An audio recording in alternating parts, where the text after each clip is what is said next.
Hi, today I'm going to be teaching you about the past subjunctive, or in Spanish, el pretérito imperfecto del subjuntivo. Now you may be wondering, when do you use the past subjunctive? Well, use it in the same way as the present subjunctive, but to talk about things that have already happened.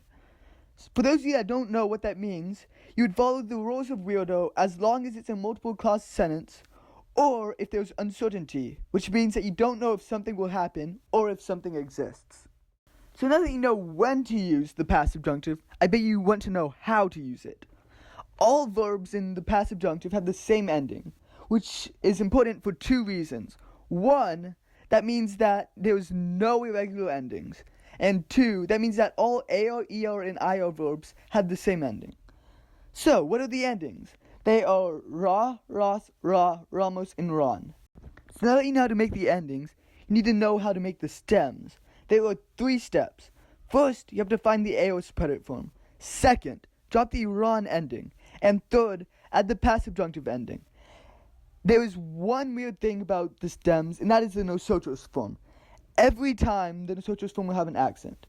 An example of this is estudiar, which turns into estudiaremos with an accent on the A before the R. Now, you may be wondering what to do with the predicate irregular stems. You would keep the same stem and follow the same rules. Some examples of this are dar, decir, ir, and ser.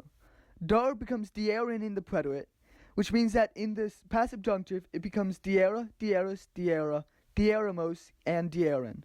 Decir becomes diheren in the predicate, which means in the past subjunctive it becomes dihera, diheras, dihera, diheramos, and diheren.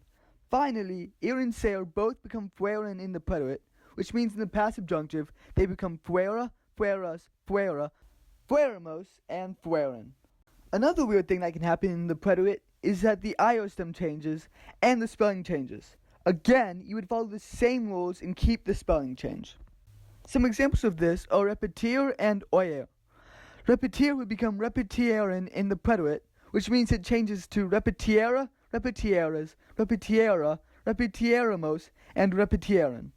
Oyer becomes oyeren in the predicate, which means it becomes oyera, oyeras, oyera, oyeramos, and oyeren.